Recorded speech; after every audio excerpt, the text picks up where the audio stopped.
Thanks very much for joining us today to the Level 3 Customer Service Specialist Overview webinar. It is 12 o'clock, but we will just give it a quick minute, is that possible?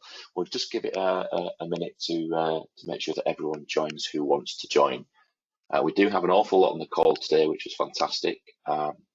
So we will start in a little while.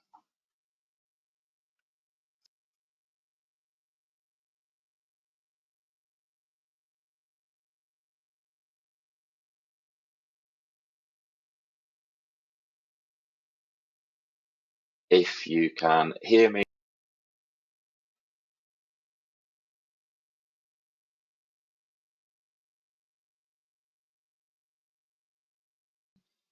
it's about customer service. Good afternoon, everyone. Thank you for joining today. So we are using the GoToWebinar platform today, so feel free to send any questions through, like some of you have already kindly done. Type in your questions throughout the webinar.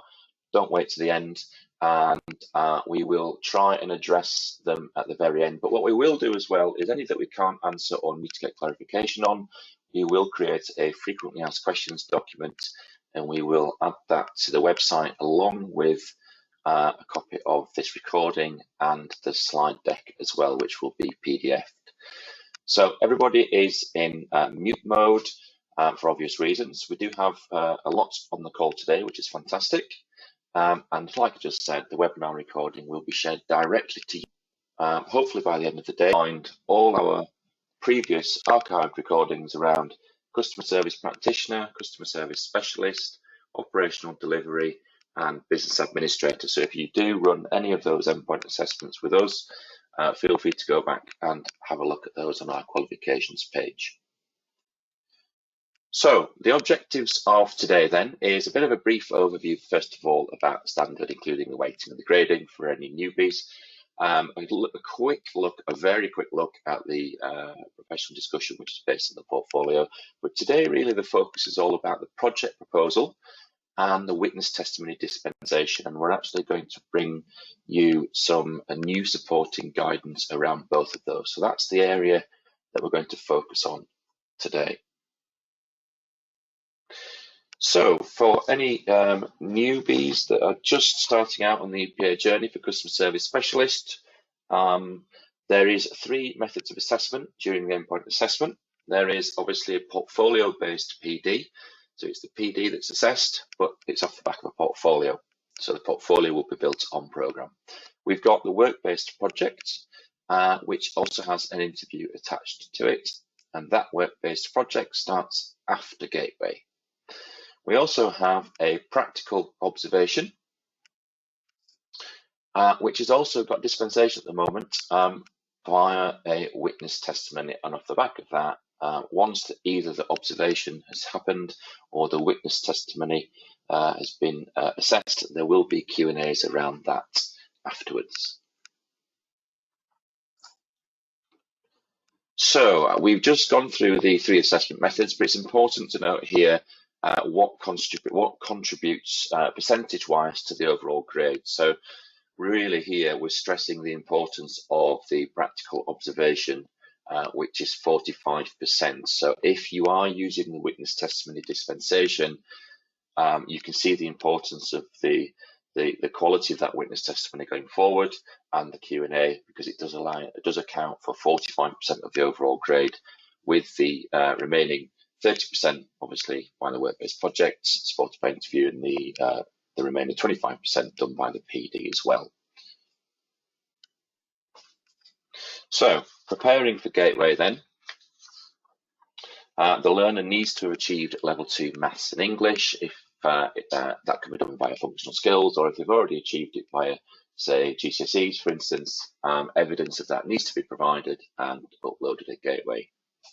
Of course, the learner needs to provide that evidence of the relevant customer service KSBs as outlined in the standard and the assessment plan. So the portfolio of evidence then would be built on program and would be completed at gateway, and consists of a minimum of 10 and a maximum of 15 pieces of evidence. At Gateway, the learner will have prepared a project proposal for consideration, and that would be submitted at Gateway, and the IEPA will review that project proposal. And it's important to note that there is a time frame attached to the project, so that time frame is 8 weeks long. So the learner, the apprentice, has 8 weeks to complete that project, but that only starts once the proposal has been accepted. It doesn't start straight away at Gateway. It's only once the IEPA, the Independent Endpoint Assessor, has looked at the project proposal and accepted it. So actually, if that project proposal does fail or get rejected first time round, the clock has not started ticking. It does allow the learner time to resubmit that project proposal, and then the time would start, the 8 week time would start once it's been accepted, once confirmation has been received. Now, obviously, at Gateway as well, if you are doing a remote endpoint assessment, the witness testimony would be submitted prior to endpoint assessment, and that would be naturally completed by the employer.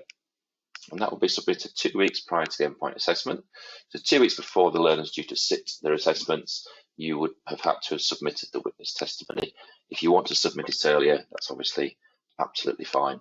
If, of course, you are not choosing to do witness testimony, you are wanting to go back to face-to-face, that can be addressed by the EPA team, providing we can find an independent endpoint assessor that's prepared to go into the office or the location of the employer. That's fine, but of course, we need to also make sure that the employer is happy for an assessor, an IEPA, to come in on site to the premises. So every employer is different. But it is something that can be addressed should you wish. The witness testimony is the most popular at the moment. So, as far as the grading is concerned then, obviously this happens during endpoint assessment. Endpoint assessment is the final stage that the apprentice goes through in order to complete that apprenticeship. And obviously this is where they're going to demonstrate their learning to the independent endpoint assessor. So to achieve a pass then, you can see there on the marking grid that the apprentice must achieve a pass in all 3 assessment methods. And if any of the 3 endpoint assessments are not achieved, the apprentice would actually fail the apprenticeship overall and need to resit that element, just that element. And you can see, of course, at the bottom there, in order to achieve a distinction, the apprentice must achieve all the passes and the distinctions, so distinctions in all 3 assessment methods. If a pass is achieved in any of one of those assessment methods, then and distinctions in the other 2, for instance, it would align to just a pass, unfortunately. So what we're going to do now is briefly look at the PD, which is supported by a portfolio of evidence. So we mentioned previously about the minimum of 10 pieces of evidence and the maximum of 15 pieces. So it's important there that the learner is looking for the best piece of evidence moving forward, and ideally those that holistically map across to as many of the KSBs as possible. You would submit that portfolio to EPA Pro, again, 2 weeks prior to endpoint assessment. We've got to remember then that although the portfolio of evidence is submitted and it's about the on-program knowledge, skills and behaviours which have been learned, it's not actually the portfolio that's assessed. It's used for planning of the PD, and it is a supportive mechanism, so the learner can bring that portfolio into the PD to support them. We just mentioned there about the apprentice's best and making good use of that evidence. So where possible, where does it holistically map across to other KSBs, and making sure that you highlight to the IEPA where it does cross-reference using the matrix form that you submit with the portfolio. So like I said before, you would submit that portfolio to our EPA Pro, and that's where the IEPA will look at the evidence moving forward. There's nothing new about a portfolio.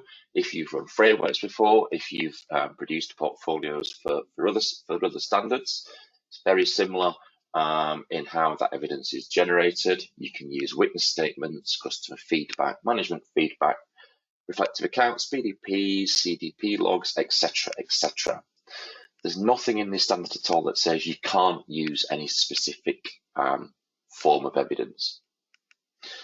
Essentially then, the learner is making sure, or asking the questions really about their evidence, which pieces holistically and most efficiently really give evidence that together cover all the relevant criteria.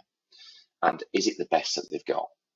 So taking forward their best pieces of evidence and mapping them accordingly to as many of the KSPs as possible without diluting that evidence. So if the learner is forcing the mapping across, it might be worthwhile thinking, is it actually the best? If not, try and incorporate into that 10 to 15 pieces. When the learner submits that portfolio then to the independent endpoint assessor via EPA Pro, then they would also have a matrix document which is found in the recording forms pack presenters, and the learner would have cross-referenced each of the pieces of evidence to the KSPs on that document. Naturally, we need to conform to VAX, so the learner would declare the authenticity of that evidence as well. Like I said previously, it might be actually that if a witness testimony is being used for the dispensation instead of the observation, it might be that your endpoint assessment is carried out remotely, or if the learner is carrying out, being assessed by an observation, is carried out face-to-face, and then naturally the PD around that portfolio would take place after the observation in a suitably controlled environment on the employer's premises.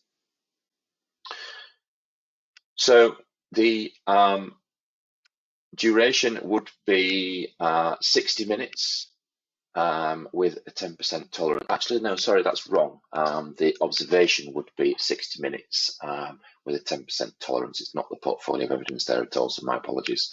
The observation will be 60 minutes long with a 10% tolerance.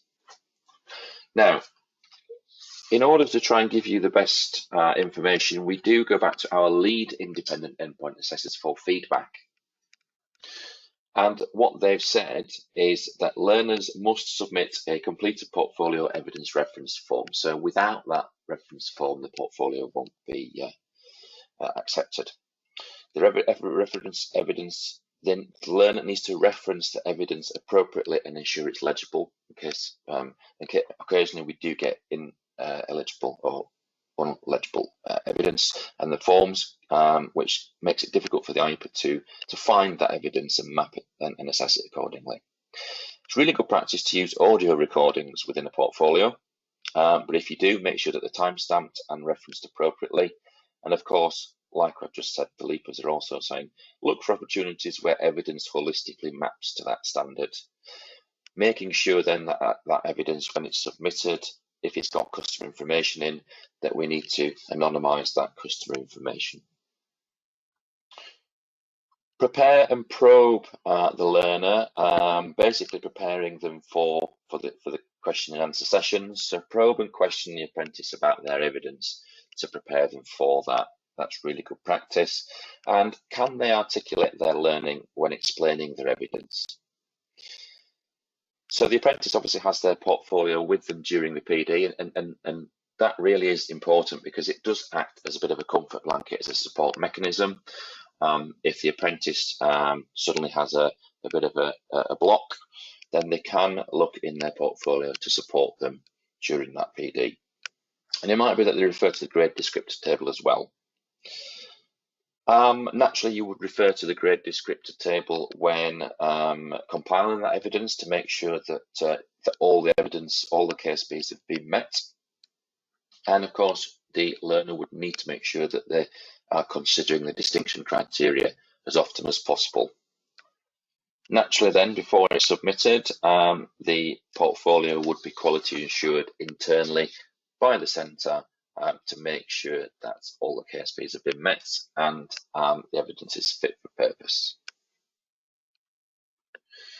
Now, developing self, the lead independent endpoint assessors have highlighted this as a specific area to focus on.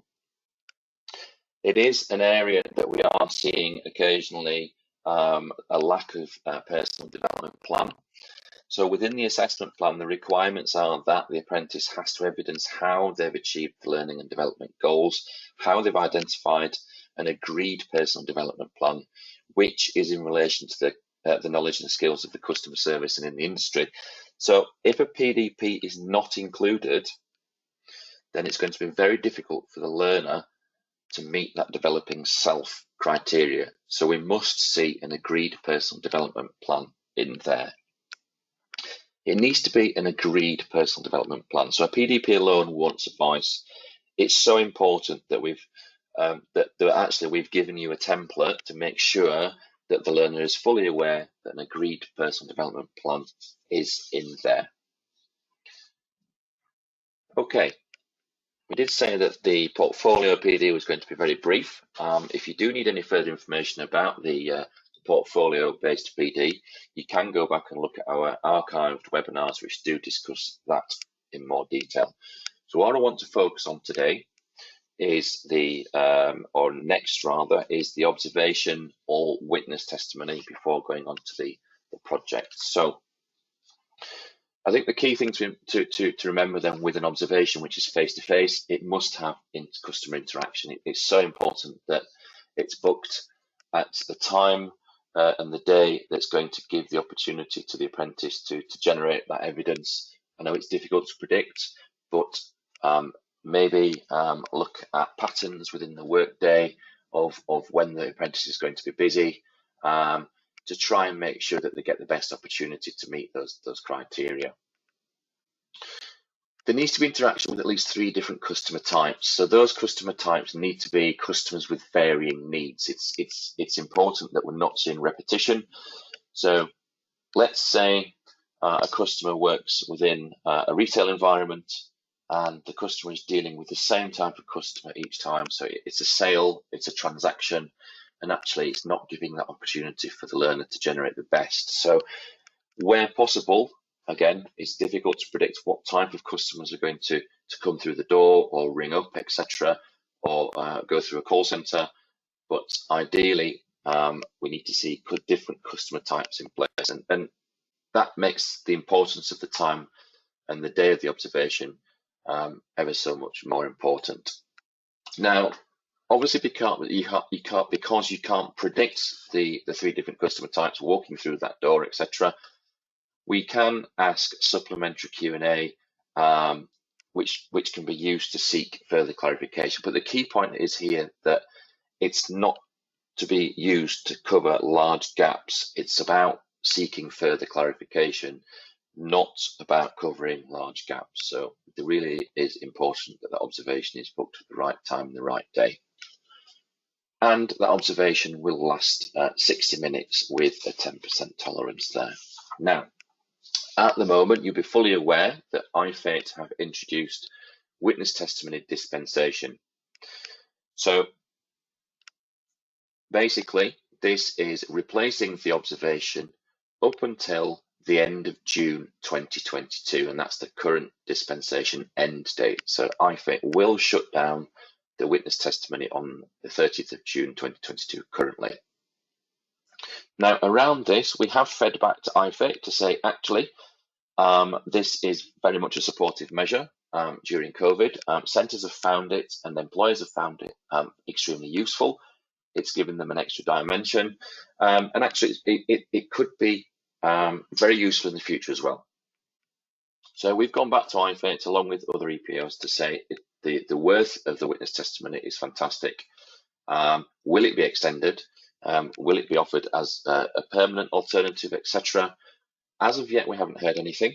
What would be really good to support that is actually if employers specifically, but centres as well, also contact IFATE to say, we feel that the witness testimony is a supportive measure. Many learners are now working from home that used to be office-based. Many learners have taken on a customer service specialist apprenticeship, just working at home.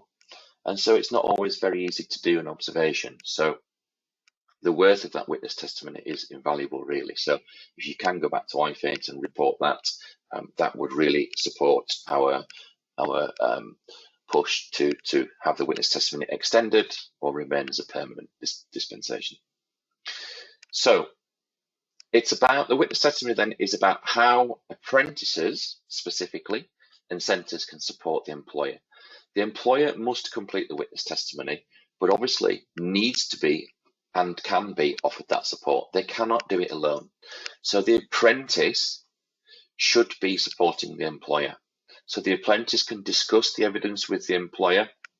The provider can also help out, but it's about the apprentice bringing forward to the table evidence of where they have met the KSPs for the observation. Now, it's important to note that because this is replacing the observation, there are 21 OB criterion to cover, which is an awful lot to be covered in a witness testimony. So it's very much up to the apprentice to bring that evidence forward to support the employer writing that witness testimony. Of course, as far as good practice is concerned, you would carry out as a centre mock question and answer sessions to prepare the apprentice for that witness testimony Q&A. Now, we're also stressing the importance of audio witness testimony, and this has been available ever since the beginning of the witness testimony. And actually, we're feeling that employers are moving towards the audio witness testimony more so than ever before. They are finding it easier to record their evidence rather than write down a witness testimony. But of course, that must be carefully planned. I mentioned 21 OB criterion. This is where the witness testimony must cover all of those, because without doing that, the learner will fail. And of course, making sure then that it is quality checked. So the witness testimony is quality assured before it's sent off. And it's the responsibility of the provider to check the witness testimony meets those criteria for the observation. If the learner is wanting to hit the distinction criteria, then they need to cover all of the pass and all of the distinction criteria where possible. It's important that all of the distinction criteria are addressed if that's what the learner is wanting to achieve. So naturally then, the witness testimony is about showcasing how good the apprentice is. So what skills have the apprentice got? How do those map across to the criteria? And the Q&A which follows will last a maximum of 30 minutes. Like I said previously, this dispensation is actually due to stop in approximately 12 weeks' time, which is not long. So any support you can give us as an EPAO to report back to IFA to tell them what it's worth would be greatly appreciated. Now, the witness testimony form is actually working well across providers, and some centres have actually noted that they've seen better results coming from the witness testimony rather than the observation. It allows, obviously, the centre to cover the required breadth, or rather the employer to cover the required breadth through the witness testimony, because it can be quality checked and you're not relying on chance of what's going to happen during the observation on the day. So you can quality assure that, quality check that, make sure all the criteria are met before the endpoint assessment day.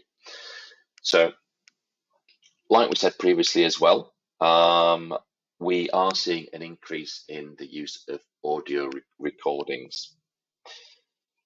So what we've done actually, as far as employer support and involvement is concerned, is we've reflected on the witness testimony from an employer perspective. And we considered then how the form might be simplified and basically focus more on the employer. The employer is not necessarily used to doing witness testimonies, for instance. So what we've done is give further guidance for the employer. So we're actively encouraging now the involvement of the apprentice in identifying evidence for the witness testimony. They should be the ones coming forward with the evidence to the table to support the employer. The employer needs to evidence that, but it's about the apprentice bringing forward their account of where they meet the criteria. And of course, that greater use of audio recordings in completing the witness testimony.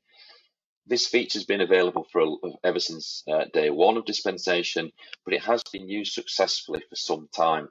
So please do highlight the use of the audio recording to employers, as it may be a more efficient and effective way of recording it rather than actually writing down or typing out a witness testimony. So there's nothing new there. The audio recording has been around from day one, but it's about making sure the employer is aware that they can use a recording. So I mentioned that we're creating an alternative employer focused version of the witness testimony. And with that in mind then, it's going to be based around the existing form. It's nothing new, but we're going to word it in employer terms. So basically trying to look at an employer focused version. But just a note here that if you are happy with the existing form, you've been seeing good results from it, you don't need to use the new form that we're going to introduce. You do have a choice of this new employer support form, which is more focused around the employer rather than the current one. So what we suggest you do is I'm going to give you some screenshots in a minute of the new one. It is in draft format at the moment, but it will be released in the next upcoming weeks. Once it is released as well, we will inform you naturally of when it's released, and what we'll do is we'll give you another webinar update like this to go through it with you. And we might even try and get a lead independent endpoint assessor on, so they can go through with you the relevant and the important parts of it. So the idea of the new guidance then is to support employer, support the employer further should they need it. Like I said, the existing form will stay alive, but the employer-focused version will keenly illustrate and encourage the involvement of the apprentice in identifying and summarising their evidence, which the line manager and apprentice will discuss before the line manager amends or adds to the content and confirms that competency. And it'll highlight the use of audio recorded evidence as part of the witness testimony and go through how best to do that. So I mentioned that we were going to give you some screenshots. So this is what it's going to look like. You might not see any difference at the moment on the left-hand side. Section 1 is very similar to the old Section 1, but we have given a little bit of employer guidance on the right. Now, I'm not going to read all that out for obvious reasons, but it is very much aimed at the employer. There's a big draft sticker there. I must stress that this is subject to change. It is in draft format. But it will be or should go live in approximately 2 weeks' time. That is time to be confirmed because they are currently with our consultants who are creating these documents. But we are predicting approximately 2 weeks' time. And remember, you can continue to use the current witness testimony if you prefer. This is just a second option for an employer. Now, what we've done here, you can see in Section 2, is we have added support and guidance really of what needs to have been witnessed and described. So you can see on the right hand side there, in the right hand side screenshot, demonstrates through advanced questioning, listening and summarising the negotiation of mutually beneficial outcomes, which refers to OB7 criteria. And the right hand column there basically summarises the criteria on the left, saying how did they offer the explanations, how did they offer options and solutions, how did they show the questions and listened? And we're hoping then that the right-hand side should be an awful lot easier then for an employer to get a grip of what's actually being said on the left. So there is a tick box as well to help line managers map the evidence. So when they've completed that evidence, when they've evidenced it, ticking the box, we've done that, we can move on. Basically, if it's done in an audio format as well, if they've recorded it, there's a timestamp column as well. So timestamping, where is this evidence which meets across to this criteria? What is the timing on that recording? Is it 2 minutes and 53 seconds, for instance? So should be highlighting, making it rather a lot easier for employers to cover.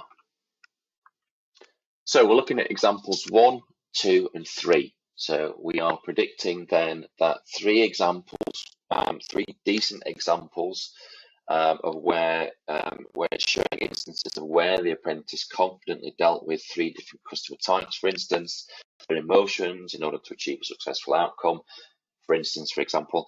So the examples given should also cover the topics listed in the guidance as well. As each topic is covered, the relevant box should be ticked for obvious reasons. It helps with the quality assurance side of things. Should you use the audio recording then, use the timestamping as well. And once all topics have been covered and recorded, either in that writing or audio recording, the employer, along with the apprentice, needs to sign and date it to say that it's completed and conforms to VAX. We can also remember as well that customers can be internal and or external. Not every learner is in an external facing apprenticeship. So customers can be internal and or external. Remembering then that this is still to be signed off. It is in draft format, but we're just giving you a flavour really of what it's going to look like to support the employer with the witness testimony.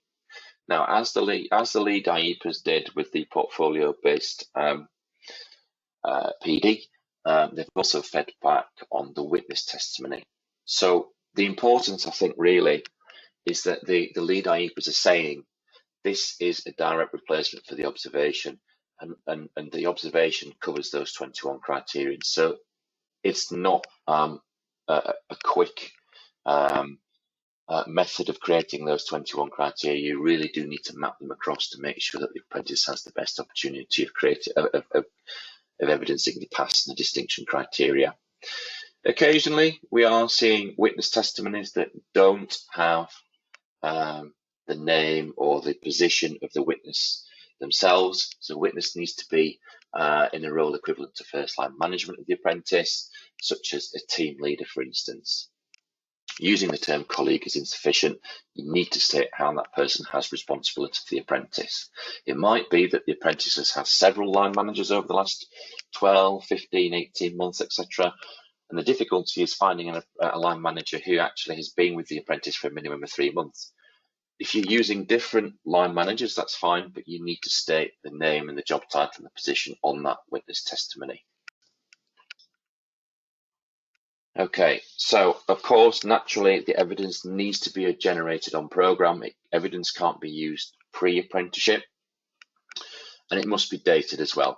When we say dated, we're not going to expect you to pull out an exact date of evidence that might have been produced or gathered from, say, 12 months ago, for instance. So we're just looking for the month and the year approximate of when that evidence happened or when that activity happened. And clear examples of direct observation where the apprentice has demonstrated that competed against the standard whilst on programme. So there's also the grade descriptors table, which we suggest you have a look at. This is obviously linked to the observation, but it's exactly the same for witness testimony. Okay, and alongside the new employer guidance, together you should be able to make sure that you meet those 21 pass criteria when doing either writing out, typing out the witness testimony or doing the audio recording. Now, there is a Q&A attached to the witness testimony. So this has the potential to cover any gaps that aren't up to scratch, to make sure that the learner is competent. However, it's important to note that the Q&A is not there to just cover large gaps again, in the same way that the PD is not there to cover large gaps of the portfolio if missing. So we need to get all those 21 criteria covered within the witness testimony. Now, again, the lead IEPers here have highlighted the importance of certain areas. We talked about the developing self criteria within the portfolio-based PD. We are highlighting the importance here of OB 1, 3, 4, and 10. Because of the nature of these criteria that are essentially all knowledge-based, actually, so it's unlikely to happen, to be evidenced practically during an observation, for instance. It's unlikely to be witnessed. So actually, OB 1, 3, 4, and 10 will form the first part of the assessment and will be questioned during that Q&A after the witness testimony or observation, because of the criteria being knowledge-based primarily. So if that's the case, because these are knowledge-based criterion, the apprentice might bring evidence along to support these during the Q&A assessment. Again, bit of a support mechanism there. If the apprentice does have a bit of a mind blank, for instance, a bit of a block, then they have got supporting evidence there to support the responses during the Q&A. Now, I did say the focus was on the witness testimony and the work-based project with interview. So the work-based project then is supported by an interview. Throughout the apprenticeship, you should be discussing and reviewing possible areas of customer service provision that the apprentice could look at in order to form the basis of a project. We get an awful lot of projects coming through around customer service failure because it generally is a common area or a common fault. So that might be your first port of call when you are supporting the apprentice with that project proposal form. So at Gateway, like we mentioned previously, at Gateway then, the learner submits a project proposal. It's 500 words, and what we have done is introduce some new guidance around this. The proposal needs to be approved and signed. That would then be submitted at Gateway. The IEPA would look at that proposal and its whether or not it's fit for purpose. Basically, the IEPAs are looking for the project proposal to make sure that there is scope for the learners to cover all the criteria associated to that project, so the skills and behaviours associated to that project. If it's likely that it's not going to lend itself to meeting all that criteria, then it will be rejected, which means the learner will need to go away and amend that project proposal, resubmit it. Once it's been approved, that's then when the 8-week timeline for the learner, for the apprentice to go away and start the project kicks in. The 8-week timeline does not start at Gateway. We've got to stress that. You are literally going through Gateway, submitting the project proposal. It's not until the IEPA has signed off that project proposal that the 8 weeks starts. Now, choosing the project topic, I mentioned previously about customer service failure being a very popular area to do a project on. But essentially, you need to ask these questions, or the learner needs to ask these questions to him or herself. Will the project allow the apprentice to meet the requirements of the knowledge and skills in the apprenticeship standard? What will be the impact of the project on internal and external customers? Can meaningful research be gathered to support the project? The research is really key. There needs to be in-depth research carried out within that project itself. And of course, is that project realistic? Is the project too big or is it too small? Could the recommendations off the back of that project be actually implemented? And of course, like we said, consider areas of service failure as a starting point for a potential project, because we do tend to get an awful lot through. If it is a service failure, why is it happening? Could it be investigated? So they are. It is a really good starting point to start to have a look at a potential project title. Now, the proposal itself should give a brief outline of the project, and it shouldn't be more than 500 words. We've introduced, or going to introduce, a new template. It will be available as of Friday, I believe, Friday the 8th, although that is to be confirmed, but do keep a lookout, and once it is available, we will upload to EPA Pro, and we will send out a focus alert to say, an email update to say when it's available. So the project proposal form is completed to state how the apprentice will carry out that research, gather that data and the information. The apprentice will state how they will use and present that data, and it'll enable them then to advise or recommend areas for improvement to customer service. The recommendations on how to improve the customer service provision will be identified from the research that's being conducted during the project completion. It can't be before the project proposal has been signed off. So the learner cannot conduct any research prior to the project proposal being signed off at all. So the learner can talk about potential project proposal titles with the employer, with the provider, but they can't conduct research before or start that project until it's signed off. where that's evidence or where it's obvious that that's happened, the project proposal will be rejected and a new project will have to start.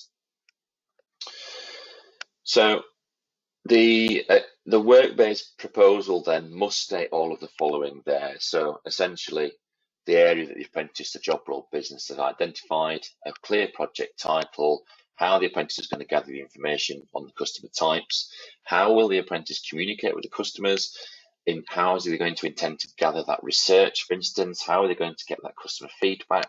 It's imperative that qualitative and quantitative research is used, and how the apprentice intends to analyse and use and put forward recommendations off the back of the project. So like we said before, the IEPA will review the suitability of that project, and they will inform the centre of whether the project proposal has been accepted or rejected. Now, figure 1 on the left is the old project proposal which you're currently using. We are going to introduce a new project proposal, as I said, hopefully as of Friday, although to be confirmed. So you can see then that we've adapted it a little bit to make it easier to complete, basically. So giving you further guidance. So we'll have a look quickly here. You can see the difference at the bottom here. So there's further guidance for the centre and the learner. The IEPA will give feedback on the suitability of the proposed project. So they will talk about in there whether it's fit for purpose. It might be that it's not been highlighted on the project proposal how everything has been identified or how everything is going to be identified and understood, but they will feedback there to say how suitable it is. Now, we've also added a rejected extra couple of tick boxes at the bottom. So if it does get rejected, what does the learner need to do? Does the apprentice go away and add additional detail to the current proposal? Or quite often, if it's obvious that the project has started already, it would be rejected and the learner would need to submit a brand new proposal. So that's now been clearly identified as to what the learner's next steps are, which should make it slightly easier. So in line with the portfolio evidence reference form, what we've also introduced is a work-based project evidence reference form. And this will, so the purpose of this is for the learner to map the evidence provided within that project report. So the learner provides a project report, carries out a project report, sorry, of 2,500 words, including annexes, and the learner would map across the criteria in that project report to this new evidence reference form in exactly the same way that they would have done with their portfolio. Now, this basically acts as a quality assurance checklist really for the learner to make sure that they have met all the criteria linked to that project, because if they haven't and they can't evidence it, the learner will fail. So now when the learner submits that 2,500 word report, they will also submit the reference form that you can see on the screen there. Just highlighting really that it does double up as a quality check for the learner. Now, we have old exemplars up there that are still fit for purpose. They are going to be supported by some new exemplars. So we are hopefully going to release 6 new project proposal exemplars, which are slightly more up to date, slightly more efficient, and they will be available on EPA Pro shortly. Again, they are being worked on at the moment. They are in draft format, but once released, we will let you know, and they will be there to support you and the apprentice moving forward. Now, the project time frame, like we mentioned previously, they won't start until it's signed off. So just to highlight then that the IEPA approves the project proposal. Once they've approved that, the learner can then carry out the project. I know I keep banging on about it, but please stress to the learner they cannot carry out any research, any part of that project prior to the project proposal being submitted and accepted.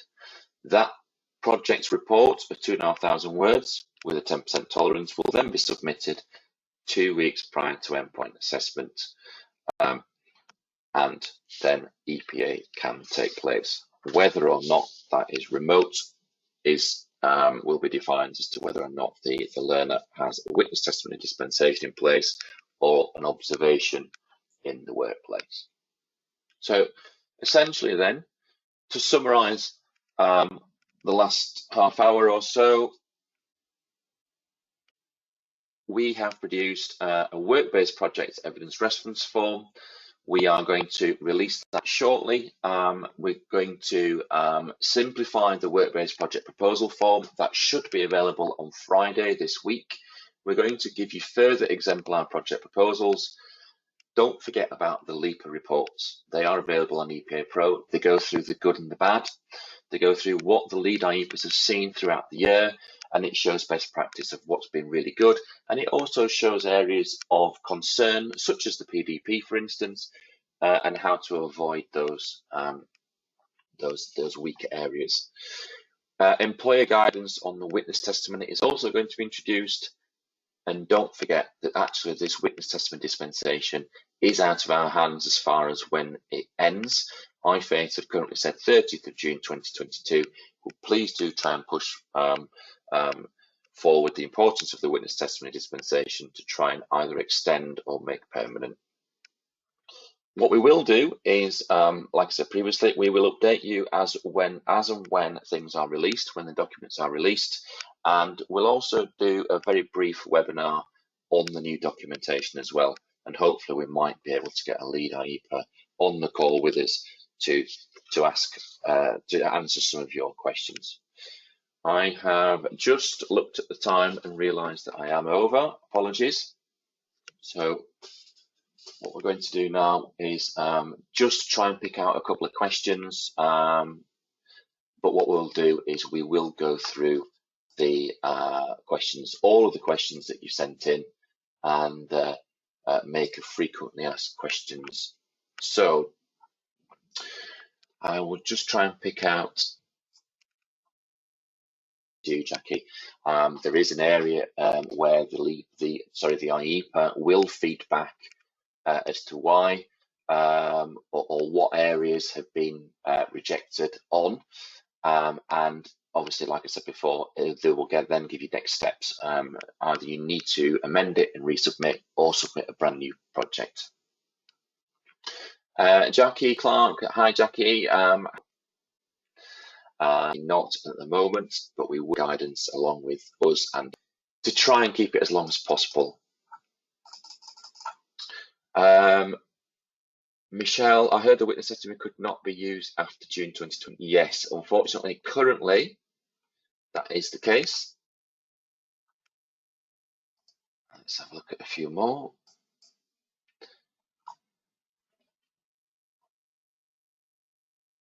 There are an awful lot, so apologies. We will have to do a frequently asked question. So, Bev, witness testimony, where you are saying that the apprentice should help the employer record the evidence by bring forward evidence. Yeah, would this evidence have to be different from the evidence in their portfolio which is submitted? Not necessarily, because there could be some overlap. So they are bringing evidence forward that maps to the project, the observation. As long as the evidence that they're submitting maps to the observation criteria, that's absolutely fine.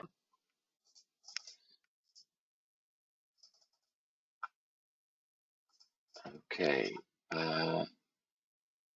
Claire, is the reference form for the project available now? If so, where could I find it? It's not available just yet, but once it is released, we are just introducing it. But once it's released, we will let you know. Okay. Catherine, final question then, as I am aware that we are over on time, apologies. So Catherine said, could I ask why the decision was made for the project to start after Gateway? Yeah, that's a very good question, Catherine. I suppose the first thing to point out is that that's nothing to do with City and Guilds or any other EPAO for that matter. That's very much down to IFATE, the Trailblazer group that's associated to the Customer Service Specialist, and of course the fact that assessment is at the endpoint assessment. So I suppose they're trying to make sure that all the on-programme has been done, that all the knowledge, skills and behaviours have been learnt and evidenced, and therefore the project would then start after Gateway. It is something that the Trailblazer Group and IFMate came up with as a method of assessment. We don't have any say in that. So unfortunately, I don't know the exact reason as to why the decision was made, but I suppose they are trying to standardise the endpoint assessment and try and assess as much after Gateway as possible. Okay, there are still lots of questions that are unanswered, but what I'm going to do, like I said, is download all the questions and try and answer them before Easter holidays. So that just leaves me to say many thanks for joining today. It's much appreciated. And have a lovely Easter. We will endeavour to get the recording up on the website as soon as possible, but you should also be sent a recording of the link via email by the end of the day. We will also PDF the slide deck and put them up on the webinar along with the frequently asked questions. So we will try and get those published as soon as possible. And once the documentation has been completed, bearing in mind they are in draft format at the moment, we will almost always send you an email update alert to say that as well. So look out for that in your inbox and where you can access them. Thank you very much for your time, much appreciated, and have a good day.